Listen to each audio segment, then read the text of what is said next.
Oi. E uma das coisas que foi interessante foi que eu seguia muito os bailes da Zimbábue, porque quando eu morava em Guarulhos, a gente ia no Guilherme Jorge, foi a melhor fase da Zimbábue, né? Eu vi o Paulão tocar, Paulão mandava muito bem, e eu ficava impressionado com os lançamentos, com aquelas coisas. E o Serafim me viu como naquela época, sabe? Como um cara que pudesse proporcionar um musical diferenciado para Zimba. E começou a me levar para todo lugar, né? Eles estavam rachados naquela época. O Serafim e o William não estavam rachados, mas eu era amigo do William. Como eu tinha essa coisa de já estar trabalhando com disco importado, eu vendia disco para os dois. Vendia disco para o Serafim, vendia disco para o William também. E eu sempre tive essa coisa, racha de baileiro é entre os caras. Não tem porra nenhuma a ver com isso. Não me mete nessas confusão, não. Caramba. Quero vender meus discos. Porque o que meu padrasto fazia? Meu padrasto comprava os discos pra mim. No cartão? No cartão. Tinha um mês pra pagar. Tinha que pagar. E o Fábio Macari, nessa parte, cara, esse cara era muito... ele era muito foda. Porque chegava na metade do mês, ele já tava com a grana pra pagar os discos. Já pagava meu pai. Caramba. O que viesse depois era lucro. Era lucro, né? Sabe, ele era ele inflacionava o bagulho. Às vezes ele pagava meu pai com 5 discos, velho. Entendi.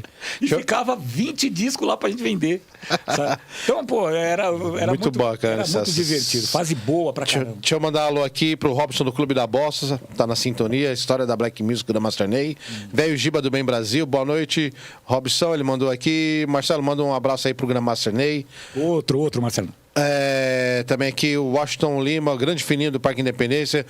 Anos bons de Grandmaster Ney. Lembranças da década de 90 e as festas com muita qualidade. Obrigado, meu velho. Obrigado a vocês que estão participando aí, estão acompanhando mais uma história do seu DJ Grandmaster Ney ao vivo em preto, aqui no podcast da Devir. Tem uma foto que a gente vai mostrar ali. Vamos falar um pouco dessa foto aí. Vamos. Só vai jogar ali pra gente. Essa foto aí. Fábio Macari, cara. Esse evento foi a primeira vez que o Roger veio ao Brasil. Acho que foi em 1987, 86 ou 87. Ele veio para um show de aniversário da Jovem Pan. Nessa época, eles pegaram, veio o Roger, né? E ele veio de playback, não veio com a banda. Mas eu lembro que tinha um conchavo das rádios na época que o Roger acabou indo também fazer uma visita a Bandeirantes. Né? E eu, Fábio Macari, um amigo nosso, que a gente chamava de Babyface, ele parecia o Babyface mesmo, pegou a gente de carro e levou para todo lugar. A gente foi para Bandeirantes e depois fomos para Jovem Pan porque a gente queria pegar ingresso para assistir o show. Então nós fomos naquela de Tiete. Quando a gente chegou na Jovem Pan, a gente deu um jeito de subir. Chegamos lá, o Cadico viu a gente. O Cadico trabalhava nos estúdios da Pan na época. Já colocou a gente lá dentro, né? Levou a gente lá pra dentro e falou pro Roger. Falou pro Fábio, eu falei pra esse cara que a gente chama você de Roger aqui, porque o Fábio usava cabelo gel, cabelo enrolado, tinha o bigodinho igual ao do Roger. E aí falou pro Roger que esse cara aqui a gente costuma falar que ele parece com você. O Fábio já saiu falando inglês com o Roger, já falando das músicas do cara, me apresentou como o melhor DJ de Black Music do São Paulo e falou das músicas do Zap que eu gostava. Aí eu lembro que o Roger começou a cantar Keep You Trying pra eu ouvir e a gente ficou amigo dele. Bom, resumindo, fomos assistir o show da Jovem Pan, assistimos do palco. O Fábio virou amigo pessoal do Roger. Tanto é que quando o Roger veio pela Chic Show, o Luizão não queria deixar o Fábio ficar no palco, essas coisas. O Roger virou pro Luizão e falou: Fábio, amigo. Fábio, amigo. Tipo assim, vai ficar comigo e acabou. Né? Ou fica ou não canta. Exatamente. Então quer dizer então que o Roger veio antes? Antes do baile da Chic Show foi. Caramba, isso é... Quando ele veio na Chic Show, eu já estava tocando. Sim. Eu já estava tocando. Mas essa parada do Roger Troutman, ele veio sozinho, sem a banda, que era um show da... Na verdade, a Jovem Pan estava fazendo aniversário e a gravadora deu um show promocional. Uma visita do Roger ao Brasil, que ele fez uma visita uma música dele. Essa música estava tocando exaustivamente na rádio da época. Eu não me lembro o nome dela. Né? E tocava em tudo quanto era lugar. Eles trouxeram o Roger para o Brasil para uma turnê promocional do disco, que foi a época que, inclusive, saiu o Roger Troutman sem a banda Zap. Sim. Né? E aí deram o show playback de presente pro aniversário da banda. A gravadora deu. Sim. Né? Lembro a época, era Mônica Castilho, Tadeu Negreiros, essa galera que eu vim trabalhar com eles anos depois, né? A Mônica, minha madrinha. E aí, nessa história, o Fábio acabou fazendo amizade com o Roger, a gente se envolveu na história. Quando ele veio na Chic Show, aí ele veio com a banda. Sim. Aí ele veio com a banda. Vamos voltar um pouquinho ali. Saiu da Black White, foi pra onde? Fui pra Zimbábue. Zimbábue. Ficou quanto tempo na Zimba? A Zimbábue eu fiquei pouco tempo, cara. Não cheguei... Apesar de eu gostar muito do Serafim, cara. Serafim é uma figura. Foi uma época, assim, de muito perrengue pra eles, né? Pros dois. Mas muito divertido, cara. Eu lembro que, assim... O Serafim, ele tinha eu acho que não me lembro se era um Vox 4 portas, né? O Chevette. Eu sei que o apelido do cara era Macarrão, porque tinha massa de tudo quanto era o carro. E o Serafim, ele era o cara, ele é o baileiro mais divertido do mundo. E a gente saía para fazer promoção. E eu estava com ele no carro, dali a pouco ele acelerou aumentou um pouco a velocidade, o capô do carro abriu assim na nossa cara, e a gente ficou sem enxergar nada, e o Serafim dirige mal pra cacete, né? Andar de carro com o Serafim é uma aventura.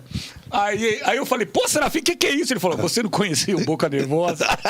Esse carro, toda vez que você acelera, a boca dele abre. Então foi uma fase foi perrengue, mas foi muito divertido.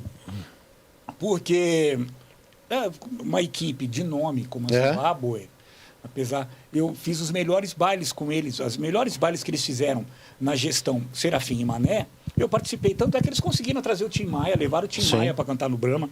Eu participei do show. Bacana. Foi muito divertido trabalhar, ver o Tim Maia louco daquele jeito. E eu trocava muita ideia com o Serafim. O Serafim é muito bom ouvinte, né? Não, o Serafim é gente boa. Você passava as ideias, ele... Calmo, né? Pra falar. Fino, educado, sabe? Outro nível. Outro nível. E aí ficou quanto tempo de lá e foi pra onde depois? Aí de lá, o que aconteceu? Eu já tinha essa coisa dos discos, né? Sim. Andava para lá e para cá, eu e o Fábio. O Fábio me levou no Tio Sam, né? Me levou uma noite no Tio Sam. Nós fomos levar... O Tio Sam estava passando por uma fase difícil, porque os melhores DJs que cresceram e nasceram dentro do Tio Sam tinha sido comprado. Sim. O Iraí tinha sido comprado pela Toco, que, né, começou lá, e o Cadico tinha ido para o California Dreams, inaugurar o Califórnia. E o Cadico era uma sumidade. Ficou o Fernando e o Pereira. Eu sei que naquela época, da Black White, eu criei uma virada técnica na Black White, que eu arrastava comigo para tudo quanto era baile, que eu mixava, fazia uma brincadeira do Kurtz Blow com o Houdini. E era pura técnica, né? De fazer o corte de uma para outra e depois deixar as duas respondendo, uma falando com a outra. Pintava e bordava, era muito sagaz. Chegou no baile do Tio Sam, o Fábio falou, pô, deixa o Ney virar uma música aí. Tipo assim, o Fábio era meu fã, ele falava, você vira pra caramba e tal, você não perde pra nenhum DJ top que tá tocando aí no rádio, né? Você vira muito. Aí falou, e o Edivaldo ficou, não, hoje não. Tá? Aquele neguinho magrinho ali, encostado ali, humilde, né, cara? Mas esse cara vai tocar aqui nada, Tio Sam, puta de uma estrutura. Aí o Pereira vai e me coloca o Kurtz Blow, né? Colocou o Kurtz Blow na pista. Aí o Fábio foi feroz em cima do Edivaldo. Falou, deixa ele fazer só essa passagem aí. Deixa ele fazer só essa brincadeira. Aí o Edivaldo, tá bom, faz aí. Aí eu saquei o Houdini de dentro da caixa. Aí fiz. Qual era o Houdini, você lembra? O Houdini Friends. O Friends, brincava quando fazia aquele clap, clap, clap, clap. Vinha com a batia. Vinha cortando de uma para outra. E quando abria a outra ficava instrumental, o cara vinha cantando Friends, how many others heaven. Meu, a casa caiu. Quando o Edivaldo viu aquilo, era uma época de São João, até lembro como hoje, ele pegou caneca de quentão assim, ô neguinho, toma aí. Virou amigo de todo mundo. Bebe aí, neguinho, bebe aí. Aí como o Tio Sam funcionava de sexta, sábado e domingo, e os bailes da Zimbábue eram Era às vezes ao sábado, quando tinha. Mas tinha a domingueira, que já era no Santana Samba. Sim. A domingueira do Serafim era no Santana Samba. E aí o Edivaldo falou, não, quer ficar com a gente, tem que ficar com a gente direto, vai tocar mais pra ninguém. 3 dias tocando aqui, né? E eu falava, puta merda, eu estava estudando, né, estudando à noite. Naquela época, minha mãe já tinha comprado um apartamento no Imirim, ali no Lausanne. Então, eu morava perto do Tio Sam. Sim. Só que, toda sexta-feira, minha aula de geografia ia pro saco, né, porque eu tinha que ir pro Tio Sam tocar e eu ia. Né? Tomei bomba. Mas fiquei no Tio Sam. Né? Aí, quando eles fizeram essa proposta, o Serafim não tinha muita grana para me segurar, entendeu? E eu, sempre muito honesto, fui e conversei com ele. Falei, Madeira, porra, os caras me chamaram para tocar no Tio Sam. Ele falou, pô, Ney, para nós, cara, é uma tristeza muito grande deixar um cara do seu calibre escapar. Mas a gente não tem como te segurar. Então, cara, Deus te abençoe, vai com Deus, cara, e que você faça muito sucesso lá. E eu fui e fiz. Com o aval dos dois, entendeu? Mas mesmo assim, continuei a amizade, continuei acompanhando. Sempre que dava, ia lá, chegava no baile já de aviso, sem aviso prévio, subia nas picapes, saía tocando, entendeu? Nasceu uma amizade para sempre, assim. Sim, sabe? Daí do Tissan você foi convidado para ir para qual outra equipe? Aí o que aconteceu? Eu gostava do Tio Sam. O Tio Sam foi uma escola absurda, porque ali eu tocava desde o David Bowie ao Zeca Pagodinho. E tudo com muita maestria. Tá? Era dividido, tinha 8 seleções no baile, cara. Sabe? Rock Stone, rock nacional. Foi a maior absorção que eu tive do mercado musical da época. Sim. Tudo que saiu. Outra, o Iraí, o Cadico, eles nunca deixaram de ter um carinho especial pelo Tio Sam. Quando nasceu aquela onda dos remix, né? Sempre chegava, os 12 chegavam sempre lá no Tio Sam primeiro. Os caras chegavam, às vezes, levavam a fita, né? Eu lembro que até o Cadico fez um remix do Timbaia e que eu acabei ajudando indiretamente na concepção da ideia, né? Ele fez e salvou a vida do Tim Maia na Jovem Pan, porque o Tim Maia nem tocava mais na Jovem Pan. Ele levou para minha matriz para lá e eu tocava sozinho. Tanto é que quando eu fui para Cascatas, eu levei esse medley para tocar lá, estourou, né? E aí aconteceu que o Mr. Gil era o cara da Cascata. Sim. Mas era muito marrento, sabe? Era muito cheio de pose. Gil era muito bom, mas ele era muito, sabe, muito ele e tal, né? E ele, uma vez, ele discutiu com o Luizão no palco da Cascatas, né? Foi vaiado pelo público por causa disso. Que o Luizão pegou o microfone e falou, tô indo embora daqui porque fui destratado por esse cidadão aqui. Aí o Gil pegou o microfone e falou que não era obrigado a ser cordial com ninguém em lugar nenhum, porque ali era o número 1 do ABC. O Luizão tinha muita essa coisa de nego falar que era número 1 e ele não gostava, né? Nisso ficou um clima ruim, porque o público foi contra o Gil. E o Gil, naquela coisa, falou, vou sair dessa porra, não sei o que lá. O Vagnão estava desesperado. Nessa história aqui, o Vagnão estava desesperado. Claudinho Bola, mais uma vez, apareceu. Fábio Macari. Por que você não procura o Ney, meu? Por que você não procura o Ney? Oferece um cachê pro Ney, leva o Ney, meu. Ney é a cara do teu baile e tal. Aí o Gil falou que ele não ia ficar mais no sábado. Ele ia fazer só uma matinê, esporadicamente, quando desce. Aí o Vagnão me chamou. Né? Grande Vagnão, saudade do velho. Aí o Vagnão me chamou. E nessa, ele cobriu a minha oferta Tio Sam. Do Tio Sam para ir para Cascatas. Cara, eu trabalhava uma noite só com a grana que eu ganhava no Tio Sam em 3 dias. Caramba. Era longe. Mas compensava. Mas aí já compensou. Já começou a parceria com o meu padrasto, né? Meu padrasto tinha um Passatão 78. Eu gostava dessa coisa. Meu padrasto vai liberar o carro para ir para festa e tal. E aí atravessava São Paulo, pegava aquela avenida do estado e ia para Cascata. E aí calhou que o Gil, quando me viu tocar a primeira vez, ficou desesperado, né?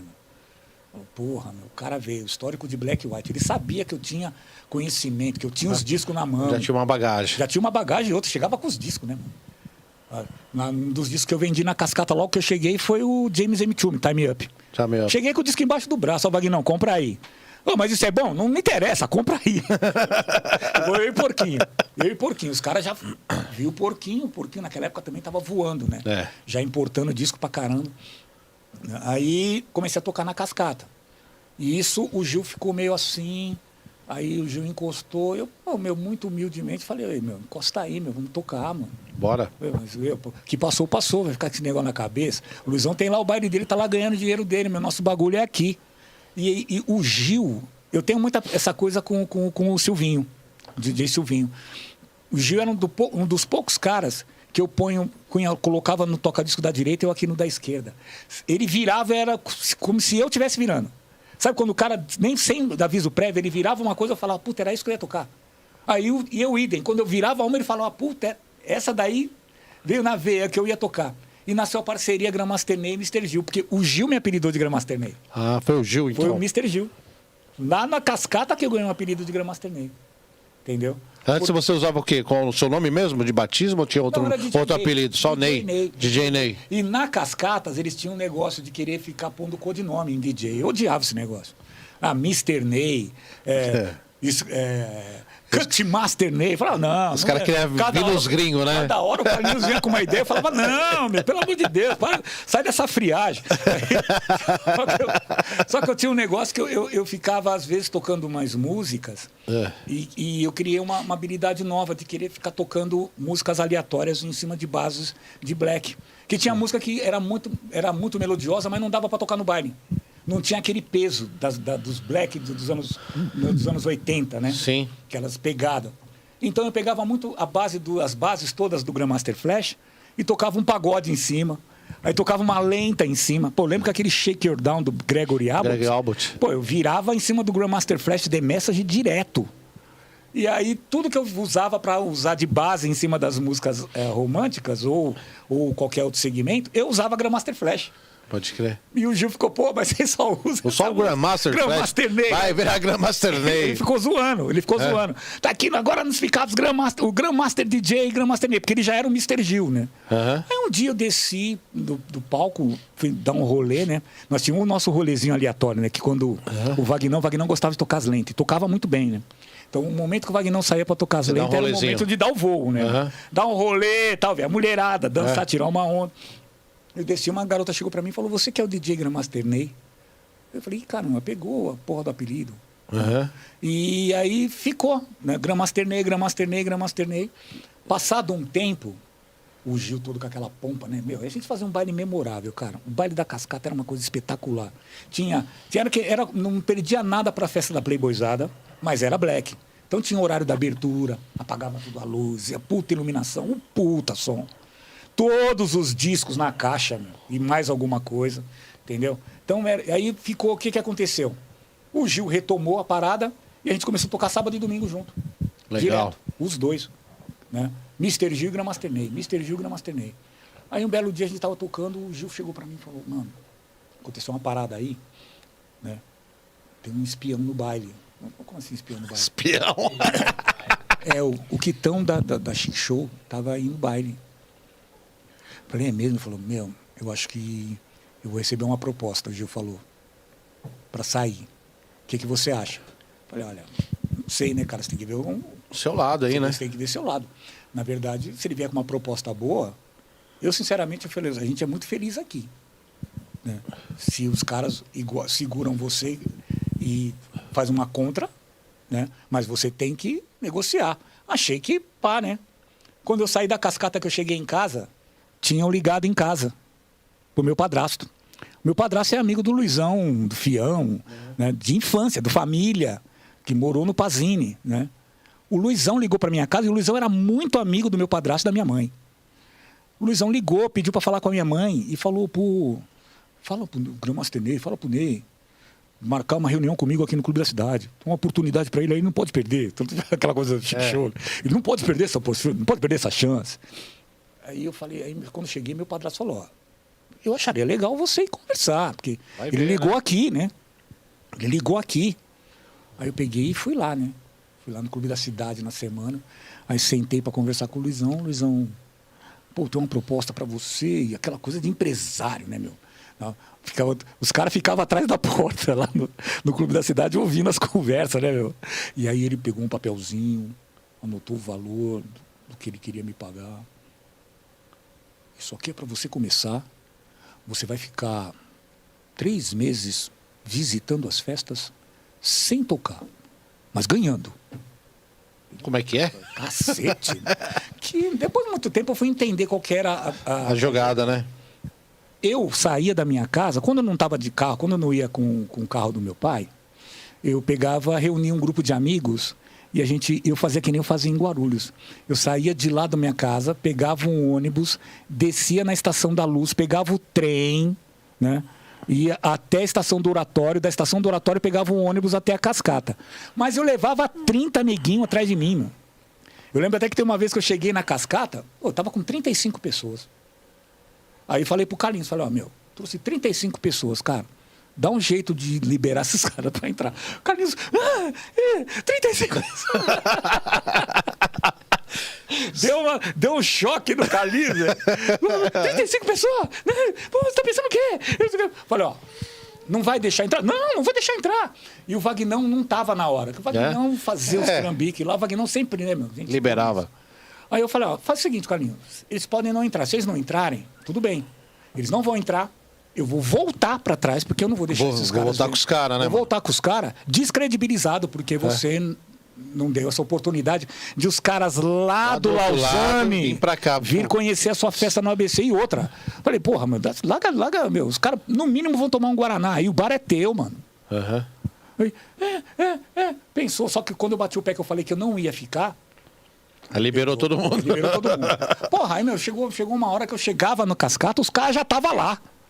Os caras já iam sozinho, sabe? Nessa época, eu tinha 3 fiéis seguidores que não saíam de lá para aprender a tocar, que era o Doc Pica-Pau Juninho, meus primos. Sim. Um zilhão de vezes eu cheguei lá, eles já estavam lá, no palco, lá com o Gil, que nem os papagaios de pirata, né? Vendo as viradas, aprendendo a tocar. Da hora, que legal. E nisso, o Quitão, nessas andanças, né? O Quitão era o grande olheiro. Chegou pro Luizão e falou, o filho do Zé Calinho, meu, tá arrastando um povo daqui, do bairro Casa Verde. Pra lá. A galera passava no ônibus direto pelo Clube da Cidade e ia pro Cascata, entendeu? Aí tá arrastando o público daqui da quebrada, pra lá. E naquela época, o Luizão meteu um baile no ponto de encontro, né? Ermelino Matarazzo, não. Na Marechal Tito, lá em São Miguel. Na cara da Black White. Então, para você ver, eu respeito. Tem muita gente que fala mal do Luizão, mas o maior estrategista de baile que eu já vi na minha vida chama-se Luiz Alberto da Silva, Luizão do Chic Show. O Luizão matou 2 coelhos com uma cajadada só. Ele me tirou da Cascatas, me levou para Chic Show, né? E com aquele aval que eu tinha de ter a galera da Zona Norte desde a época de Tio Sam me seguindo, né? E me levou para São Miguel, porque eu sabia todo o histórico dos bailes da Black White. Eu era o cara que ele ia jogar em cima malandro mesmo. Aí ele me colocou nos bailes da Chic Show, nos eventos. Que ano que era isso aí, você lembra? 87. 87, acho. 87. E me levou para os bailes da Chic Show e na domingueira do ponto de encontro. Tanto é que a domingueira do ponto de encontro quem fazia era o Mister. Era o Mister e o Jaime. Chegou um tempo, ele me colocou, eu chegava junto com o Quitão, chegava mais tarde. O Mister saía do ponto de encontro, o Mister batia 3 carteiras naquela época. Naquela época do Corinho, o Mister estava no auge, né? Então o Mister saía do ponto de encontro, descia, fazia uma prévia no Neon, saía do Neon e ia pro Clube da Cidade. O clube, né? Aí o Luizão pegou, arrancou o Mister do ponto de encontro, acabou arrancando o Mister do ponto de encontro e me deixou lá, sozinho. E a gente virou em cima da Black White. Então isso deu uma puta confusão. Naquela época, dizem que vingança é um prato que se come frio, mas não foi nem vingança. Foi uma coisa mesmo de poder chegar para as pessoas e falar, olha, o único lugar que eu saí magoado, a única casa foi da Black White naquela situação. E depois depois de um bom tempo, eu descobri para quem o Claudinho tinha vendido o disco. E o cara, muito humano, até hoje eu peço a bênção, que é o Claudio Honor, que foi dono da Soul Bravo, irmão... Zona Norte, né? Claudio Honor. O Claudio Honor pegou o compacto, foi no Marcial e no Cabó, falou, que disco que vocês estão falando? Que me pegou. É esse aqui? Aí o Cabó, é esse aí mesmo. Então falou, não, mas não vai pegar não, porque esse disco é meu, eu comprei. E eu comprei do Claudinho. Ê, Claudinho Bola! Tem mais uma foto ali, vamos mostrar essa foto? Pra galera ver? Falar dessa foto aí. Pô, isso aí foi 2011. 2011, já num outro patamar, né, cara? Eu já fazia as grandes casas da vila, né? Já tinha feito Dolores, Branca, Blém Blém.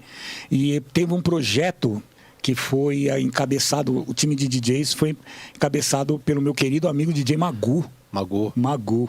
Aí o Magu montou esse line-up de DJs e a noite que eu toquei foi a primeira noite numa sexta-feira que eu tive a honra de abrir os shows do Tony Tornado e desse mestre George Clinton, né, cara? Cara, deve ter sido sensacional, né? Sensacional, cara. Eu fui...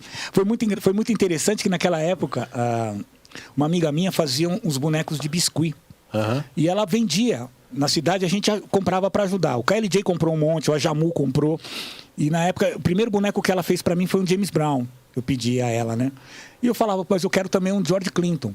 No dia do show, ela chegou com o boneco do George Clinton. Que da hora. Que ela tinha acabado de fazer. Ela foi me entregar no show. Aí eu fiquei naquela, eu falei, vem cá, coloquei ela pra dentro da cancela e falei, vamos comigo. Aí falei com a menina com a intérprete, a menina me levou até o camarim. Falei, você se importa desse presente eu repassar? Não tô entendendo, mas tudo bem. Cheguei era aniversário do George Clinton no dia e eu dei o boneco pra ele, cara. Que da hora. Bacana. Entendeu? Isso aí. Acho que na foto, inclusive, ele tá com, não sei se ele tá com o bonequinho na mão. Não tá. Não tá. Na época, o bonequinho tá assim, tá bem no cantinho, ó. Tem um bonequinho na mão dele, bem no cantinho da foto. Ah, tá. E aí, pô, ele ficou super feliz, cara. Tá a cara de felicidade do negão. Era aniversário dele. Eu sei que esse boneco, cara, foi parar até na capa da Folha.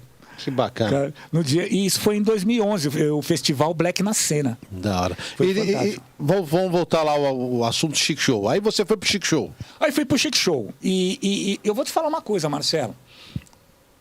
Você como empresário e um cara que já trabalhou com muita gente da noite, sim, já teve muitas alegrias e muitos dissabores. A gente sabe que não é só alegria, né?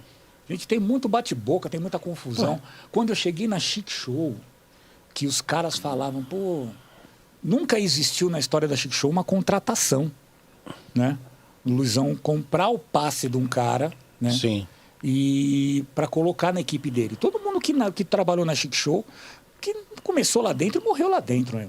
Quem que você conhece da Chic Show que começou lá, que saiu de lá e fez história em outro lugar? Você conhece alguém? Não. Tem ninguém. Todo mundo que nasceu lá, nasceu e morreu lá. Me desculpem, entendeu? Me desculpem. E eu, graças a Deus, já tinha vindo de uma outra escola. E quando eu entrei na Chic Show, eu já era um cara fuçado. E quando eu entrei na Chic Show, fiquei mais fuçado ainda, porque ganhei mais visibilidade. Uhum. Entendeu? Mais visibilidade. Uma pela técnica, né? Outra que eu, além de tocar, eu ainda vendia disco para dentro da casa. E uma coisa que o Luizão tem de bom, o Luizão é um cara bom ouvinte. Então, eu tinha algumas ideias na época, eu passava, o Luizão colocava dentro dos espaços onde eu estava. Eu sempre dei muita sorte com essa coisa de ter um baileiro visionário trabalhando comigo. Uhum. Né? E foram 5 anos de puro glamour. Eu peguei a melhor fase da casa. Com as atrações internacionais, eu toquei em todos. Né? Toquei em todos os eventos. Até o Cash Money foi sugestão minha. Porque eu já estava disputando o GMC, né? Em 89. Foi o primeiro ano. Eu fui nesse GMC. Foi o primeiro ano. Foi na Olímpia? Não, foi no primeiro ano, foi no Projeto SP. Projeto SP, que era ali na Barra Funda. Coisa que ganhou, né? O Marlboro. Do Rio, né? Marlboro. Eu fui no Olímpia, eu fui. Então, o Olímpia já foi o segundo, eu já não estava na Chic Show no segundo. Não? Já não estava. Eu já concorri sozinho, e o segundo e o terceiro, eu já não estava mais. E aí, então eu fiquei na Chic Show até 90, 91, acho. Uhum. O primeiro campeonato foi em 90, né? 89, 90. Depois foi 91. Daí 91 eu saí. Como que era na sua época do Chic Show? Vocês tocavam lá? Mano, os caras falavam que tinha uma doutrina. Existia uma doutrina?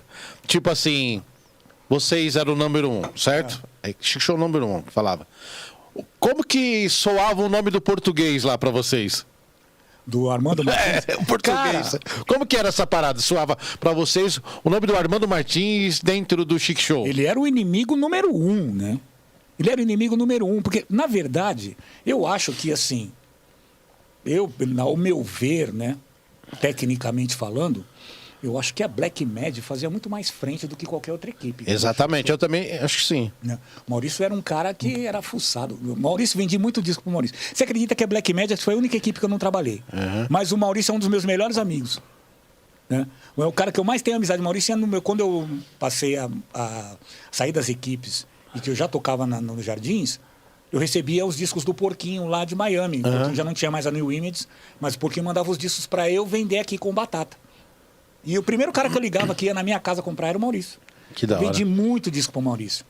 Mas essa questão do português. Essa questão do português. O pessoal não chamava Armando, falava o português. Sabe Roberto Carlos e Julio Iglesias?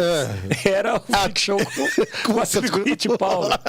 O Armando Martins era o Julio Iglesias, mas ele era o calo no pé do Luizão, velho. Sabe? Também assim, tinha dinheiro, né, velho? Comprava disco pra cacete. Só de lote. Só de lote. Comprava um monte de porcaria também, né, meu? Ia tudo, né? Eu acho que um dos maiores acharcadores do Armando foi o Fábio. Eu lembro que uma vez eu tava precisando de uma grana, Marcelo. Tava precisando de uma grana, aí falei pro Fábio, Fábio, acho que vou precisar desfazer de algumas coisas que a gente pegava o lote pra vender.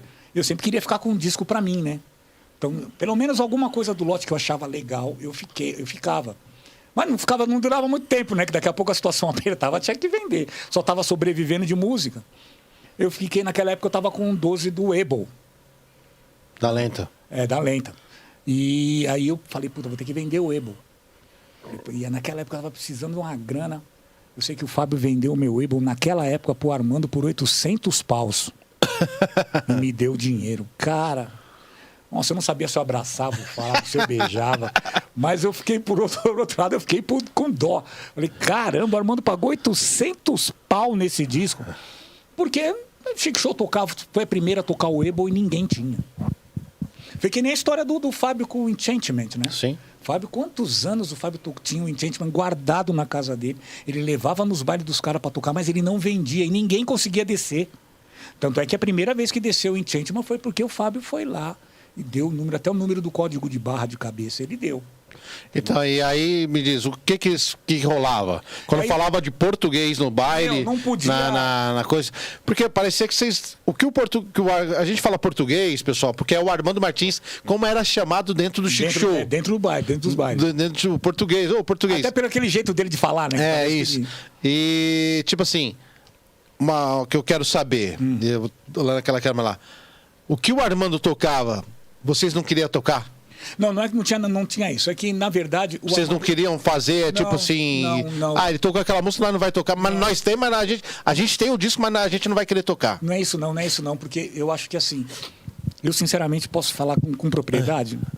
A minha opinião... Tem muita coisa que o Armando tocava lá que eu não queria tocar nem de graça. Né? Sim. Tinha as coisas que só da cabeça dele que saía. E ele conseguia fazer o povo dele dançar aquelas coisas. Eu falo com o Marcelo Gergon sobre isso. O Marcelo Gergon é fã incondicional do Armando Martins, entendeu? E de vez em quando ele vem com umas musiquinhas lá pelo zap. Eu falo, não, Gergon, pelo amor de Deus, isso aí não, velho. Isso aí é muita derrota. Aí fica eu e o Silvinho tirando ele, porque é muita coisa que ele tocava que não era o perfil dos bailes da Chic Show, né? Sim. Os bailes da Chic Show... Eram as músicas dançantes, né, mano? E um baile mais elegante, né, cara? Era um outro som. Exatamente. Chic Show já era muito charmeira naquela época. Tanto é que, naquela época a gente começou a tocar Surface, rap, tudo naquela época. Sim. Começou a tocar Controllers, Stay. Com mais fino, né? Jesse James, que é do Be By Myself. Então, essas coisas...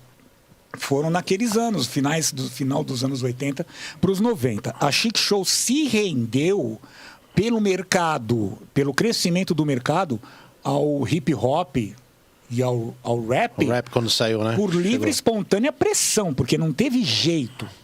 Não teve jeito. Já na minha época da Cascatas, a gente já vinha... sentando a madeira com os rap, a Cascata já estava fazendo o disco, e uma das coisas que o Luizão tinha, né? Que era assim, eu lembro que uma vez o Luizão ligou para minha casa e falou, Gramastenia, eu preciso fazer um disco. Aí eu, naquela época, falei, tá bom, mas que disco? Preciso fazer um disco de rap. Aí o Natanael bolou o concurso dos sons do som das ruas, né? Das pistas, né? Som das ruas. Das ruas. E porque estava saindo o primeiro álbum de rap, coletânea de rap de baile, que era o da Cascata. Né? Que eles lançaram A capa ainda bem ridícula, aquela capa branca. Branca, né? Que tinha um negócio grandão, mas Mr. Tel, né? Mas lançou muita coisa. Pague uma cerveja, não era? Mr. Tel. Lançou de repente. Tanto é que teve muito artista que gravou naquele disco que foi pro concurso Som das Ruas e gravou no Som das Ruas também. O De Repente foi um. Que era a Tula, o Billy, o Paul. Sim. Eu cheguei a tocar para eles. Então, eu fui o primeiro DJ do Metralhas por causa daquele disco. Né? Então eu fazia todas as apresentações do Som das Ruas. Eu tocava ou pro Metralhas ou tocava pro De Repente. Né? A Tula até hoje ficava... Tem um refrão que ela lembra, eu dou muita risada. Ela, Grandmaster Ney é o nosso DJ. Em sua mili do que o Scratch é a lei. Grandmaster Ney... Quando ela fala... Tula, pelo amor de Deus. Não lembra. Não lembra dessas histórias, que derrota.